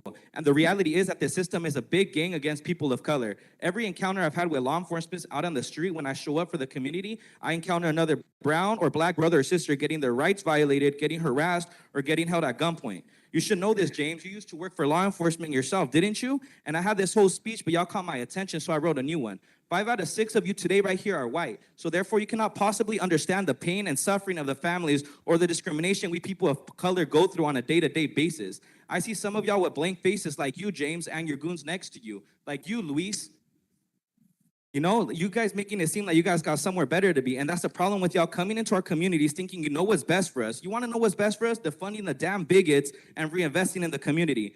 Not no transfers and none of that shit. Y'all hear this out. Law enforcement are modern day terrorists that terrorize the brown and black people of our communities on a day-to-day basis. And in no time, they will take another one of our lives if we don't take initiative. And that's sad because the reality is that these people work for the system that is in place to go against our people. So tell us now, how many cops have y'all held accountable?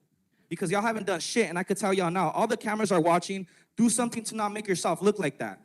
And to all the sheriffs that are watching out here, catch us in the streets, we're gonna hold y'all accountable. Think twice before fucking with our people. We ain't backing up no more. This is community accountability, and it's sad enough that the community has to come together on their own time to protect our people because y'all can't do it. And to Luna, who didn't show up, remember my fucking face. When you look back at this video, fuck you. This is green hat audits for the committee, and don't be faking no damn tears. Come on, man. Don't be faking no damn tears, Sean, because you don't have it in you to ever be able to truly understand what we go through. You're privileged. Each and every one of you sitting up there are privileged. You know, you ain't fooling nobody. And to the families out here, much love and my condolences to all of you. I will do the best to hold these people accountable by filming them in the streets and being out there for our people. You know, tune in with people like SGV, with PLA, with South Central Audits. Know your rights. We got to come together as a community to film the police because you think these people are going to do anything? They ain't going to do shit. They've been standing up here and they just here for the pictures. He's just fake crying for the video. No, do some shit. Hold them accountable. And y'all heard this. Look at the time again. Like I said, do something. No, thank you. Our next speaker, Paola Yanez, followed by Alika Valdez, followed by Carlos Montes.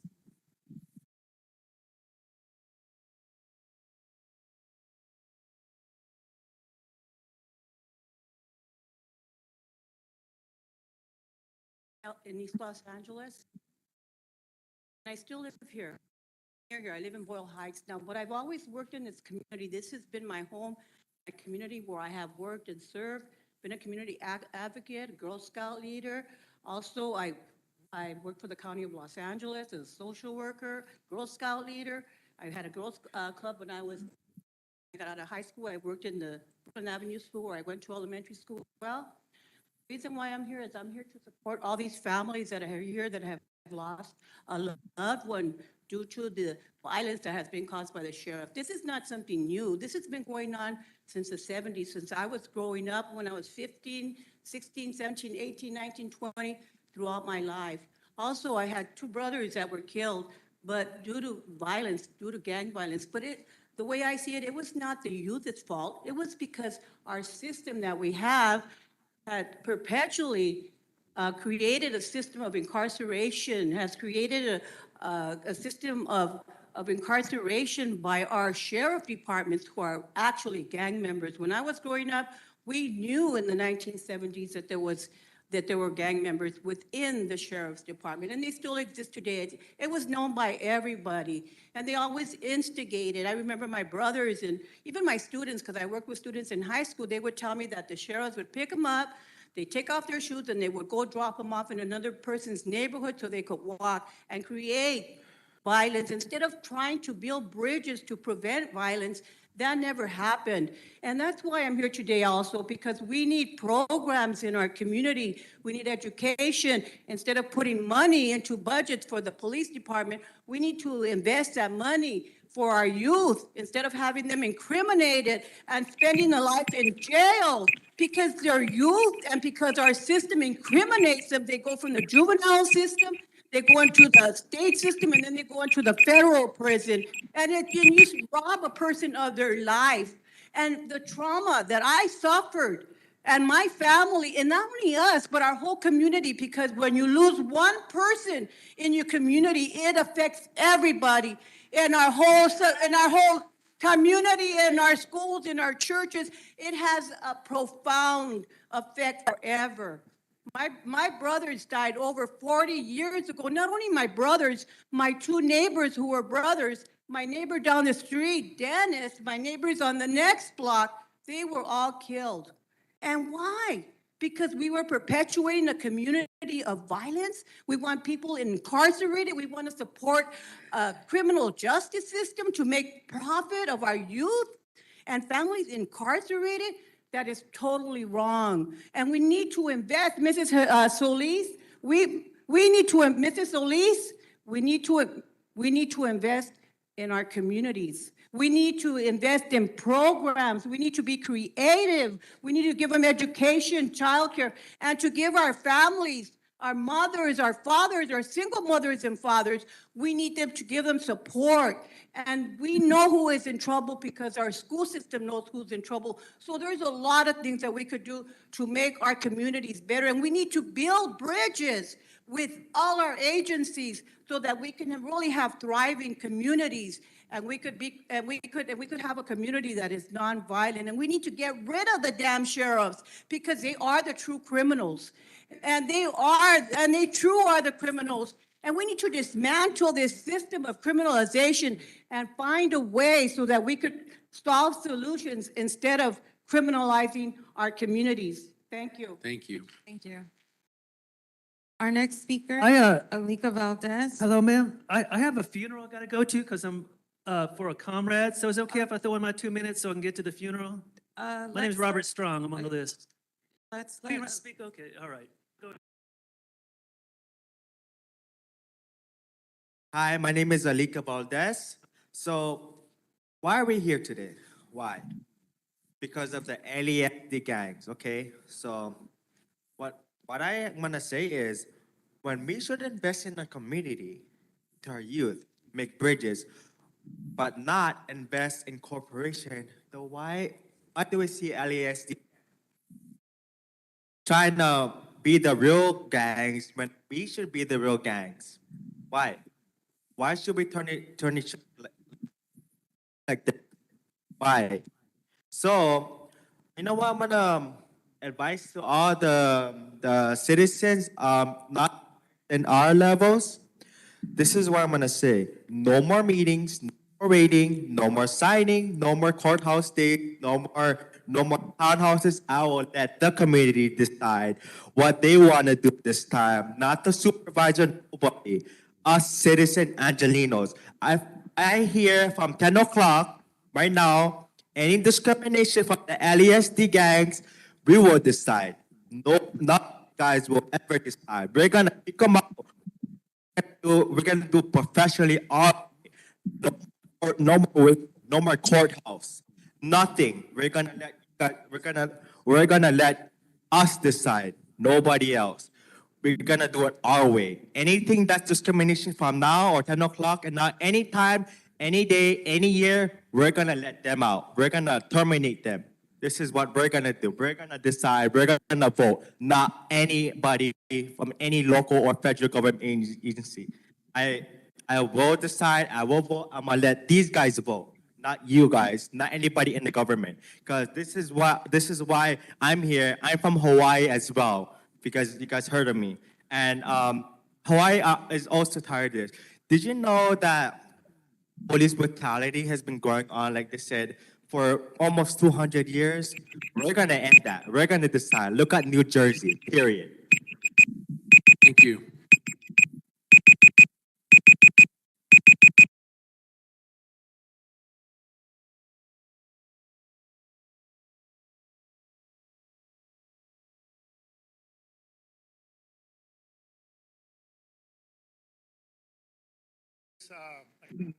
LA, can you hear me all right? I'm from high school. You know, as a youth, faced harassment by the sheriff just for cruising, even as an adult, you know, for my activism. faced political repression. But I'm here to, I read the special counsel's report, wow, last night. So I'm here to say that I support it. Centro CSO, I'm a member of Centro CSO. It supported the families. We've demanded prosecute killer cops. We supported Measure A. We went door to door to say we got to get rid of Villanueva and support Measure A. So I know it's a hard job, a hard task. You know, the Civilian Oversight Commission doesn't have a lot of power, so we believe in stronger civilian oversight. We believe in community oversight of the Sheriff's Department. That's what we're fighting for. So we're here, yes, absolutely. Community control of the police is the demand that we've been fighting for since the 60s, right? But again, deputy gangs need to be, the word that you use is eliminated, but I've heard other people say eradicated. I think eradicated or eliminated. They need to be prosecuted. They need to be terminated. So there's many recommendations in the special counsel. Yeah, no, I mean, working with them, many of these folks are allies and they're advocating. If you read the special counsel report, it talks about eliminating the deputy gangs and cliques. So I'll just wrap it up. A lot of people have said it, a lot of things.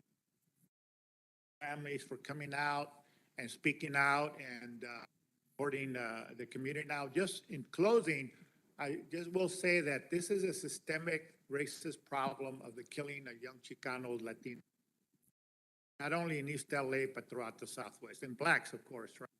So we're up against a monster. We've organized it against it. Tino Torres did a good job of highlighting the struggle of the Chicano movement in the 60s, 70s, et cetera. So we need to expose it as systemic oppression of Chicanos, and thank you very much. Thank you. Thank you. Our next speaker, Rob Strong, followed by Beatrice Ricard, followed by South Central Audits.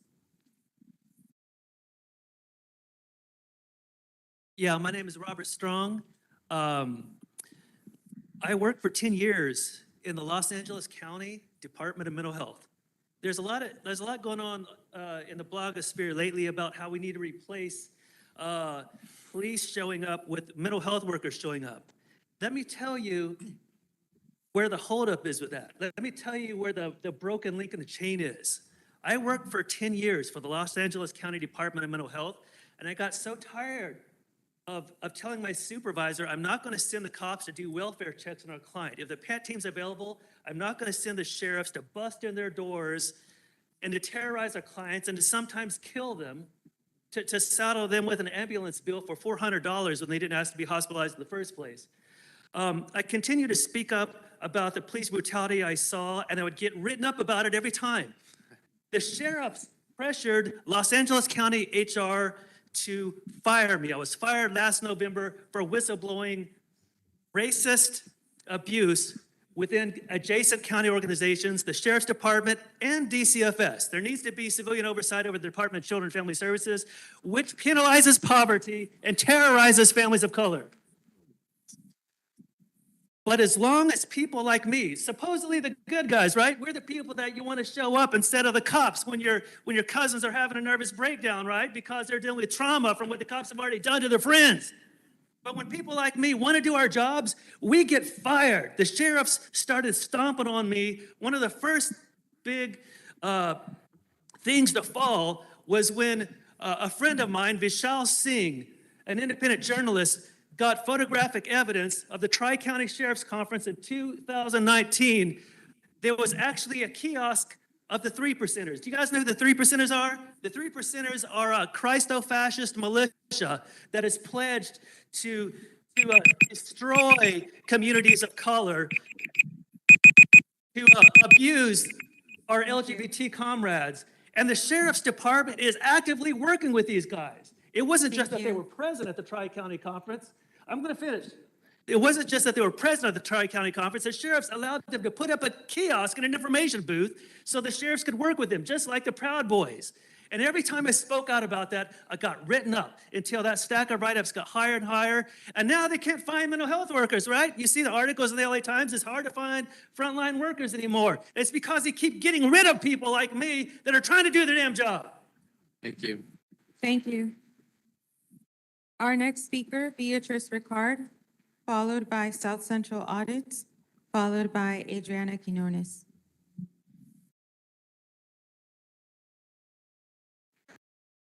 Afternoon. I want to just begin, accept my condolences, all of you. Because it's very disturbing to finding out how all his brothers and sisters have been killed and should not. Probably that's where we should start, by retraining the police department, the sheriff's department. And I have a big question about the Oversight Commission. What is what they're accomplishing? What are the results of your investigations? Is something being done? Now, we definitely need to implement laws that are meaningful because obviously nothing is working out and is working against us. We need to, like I was saying before, hopefully they will retrain the sheriffs and the police department. And the unions need to be held accountable. And for some reason or other, we need to see more brown people also in the Oversight Committee. I don't know how it's done, but we need to be there.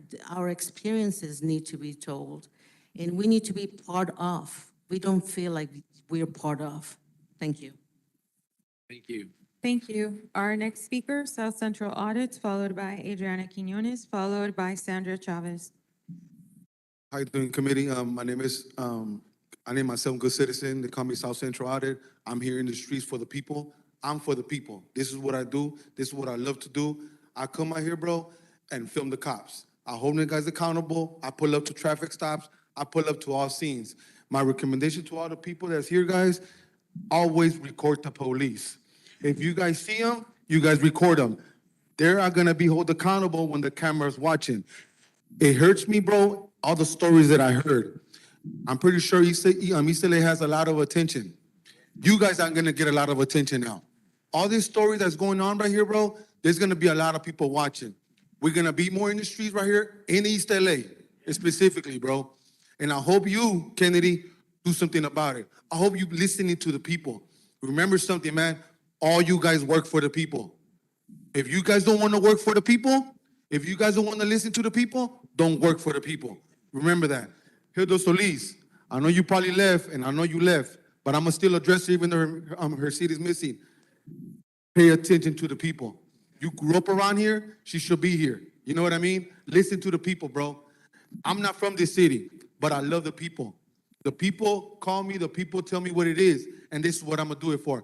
Please, people, please record the police. If you see the cop in your city, if you see whatever cop did some, record his ass.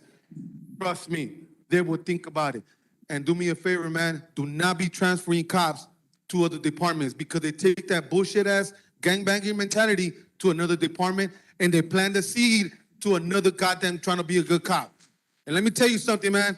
I have a lot of videos on my YouTube channel and I'm not hard to find. I see this cops, as soon as I bring them up on street, like, oh, you a bandito? You can see it in their face that they're shocked, that they hear me. So I address you, man, committee. Pay attention to what's going on. Us, the people, will be in the street a lot more. Remember that. Remember my face. Don't be surprised if I go to you guys' office and pay you guys a visit for not doing nothing. Remember that. Thank you. Thank you. I'll remember it.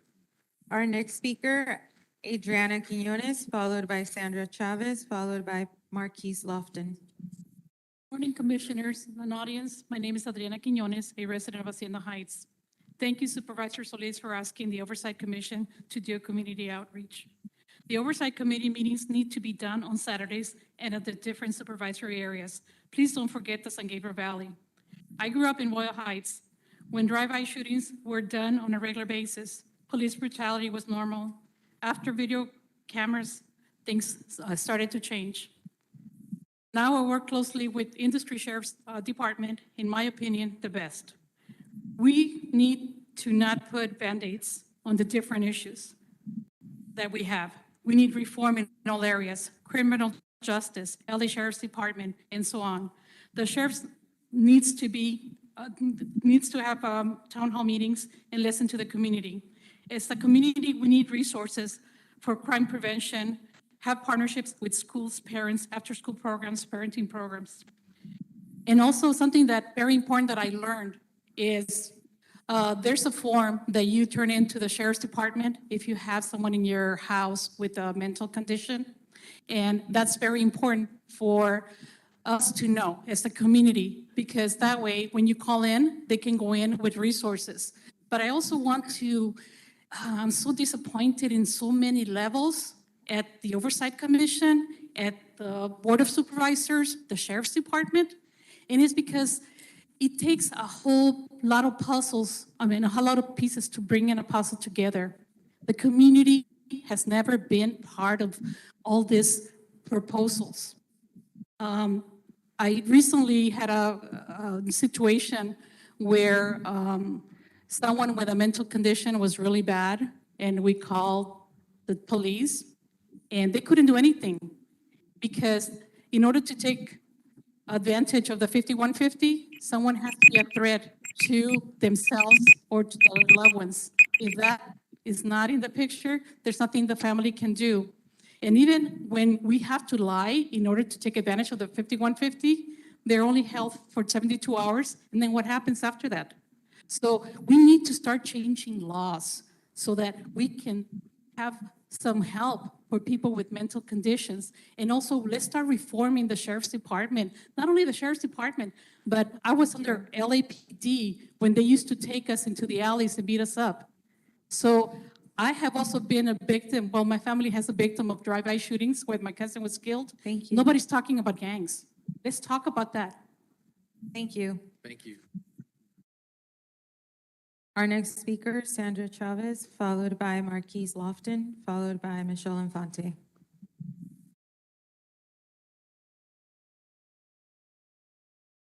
Thank you. I want to commend you, Mr. Kennedy, and everyone here for coming and listening to the stories and the suffering and the pain of the parents and the family. However, I just want to share something about the Coates Commission. I'm sure each one of you probably know about it. The Coates Commission, Judge Coates came to our community in, I believe, in 1990, and he traveled all over LA County hearing the complaints regarding the sheriff, regarding the mistreatment. Now we're talking many years now, and there's nothing that we could say that happened with the Coates Commission. Now you guys are created now again, and I'm concerned about many of our residents and and the people that are getting killed. Paul Reyes, he's my granddaughter's fiance's cousin. His grandmother, Irene Gomez, she died, Garcia died 2 weeks ago. She would have been here today. If she was alive, she would have been here today. And you want to know what her quote is? In the newspaper and in the news, they killed my grandson like a dog. Irene Garcia stated that. And the pain of these parents, what they're going through. And my understanding that now you're created, what are we going to do? We could send a man to a moon, and we're still figuring this out 50 years later, and it's snowballed to where it is right now. I just pray that something comes out of this committee and the senators and Congress. It has to be a team effort. It cannot just be your committee. And I hope and pray that something gets resolved out of this. And it's horrible because we don't know who's going to get killed tomorrow. Is it going to be my grandson? I don't know. We don't know who's going to, is it going to be my neighbors? And I pray to God that you get a parent that lost their kid through the sheriff department shooting up there, because we need to see parents up there too, not just you. I understand you all have titles, but come on, let's get a parent, a hurting parent that could be part of your team. Thank you. Thank you. Marquise Lofton, followed by Michelle Infante, followed by Deborah Ashrim. My name is Marquise Lofton. I'm here to speak about deputy gangs in South Los Angeles Station, also in the East Los Station. You have the 3,000 boys, the 3,000 floor deputies. You had Banditos, you had the Vikings, you have the Grim Reapers, and they only want to work at East Los, South Los, and Compton stations. They won't work in the Marina Del Rey station because that's the rich black folks area. They won't work in San Dimas station. They won't work in the Diamond Bar station, Walnut station. They only want to go to stations where there's minority, black, and brown youth. My wife works for the county. I've been married to a Latina for 26 years. I have 5 biracial kids. So I experienced both sides of it. I'm on parole. I just got out of jail. And the Los Angeles County Jail, Men's Central Jail, is unsafe, it's cruel and unusual punishment, and it needs to be shut down. You got piss, feces, and urine coming through the ceilings on every floor.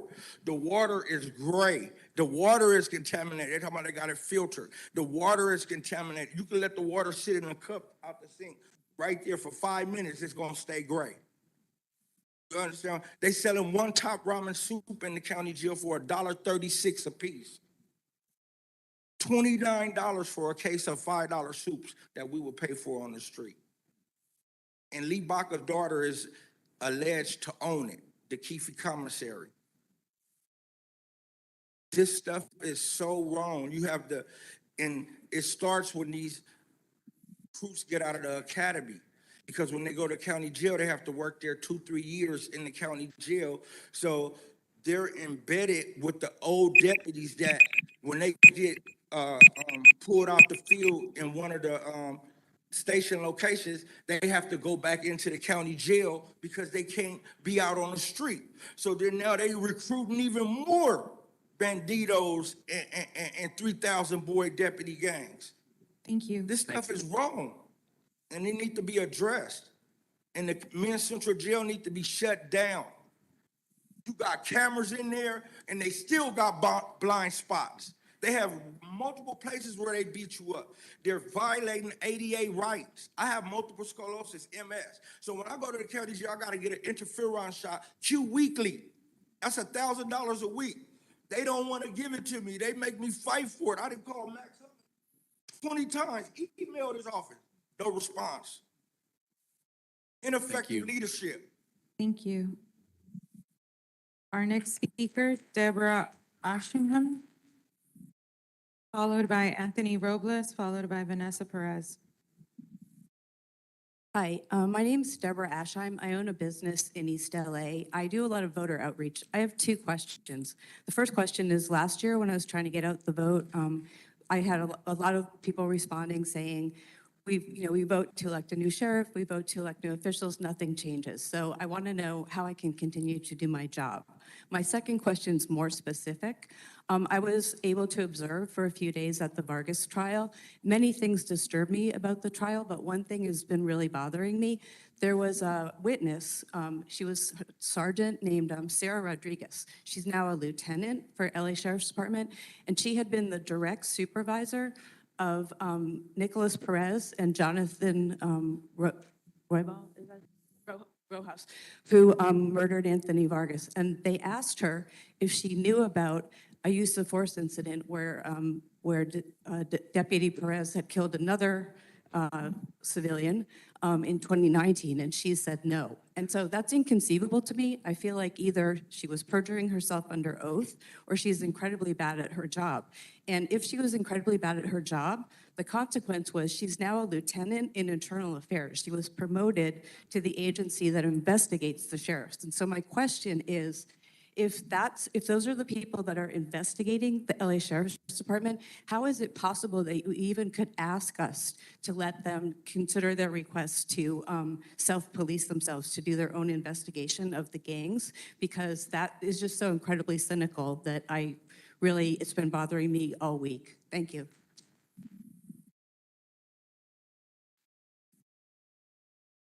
Thank you. Our next speaker, Anthony Robles, followed by Vanessa Perez, followed by Leticia Vasquez.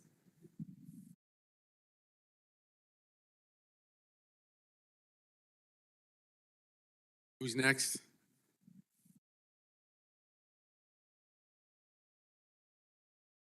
Yeah, I don't think he's here. Anthony Robles? I think. let's move on. Our next speaker, Vanessa Perez, followed by Leticia Vasquez. I think that's gonna have to be it. She's our last speaker. Okay.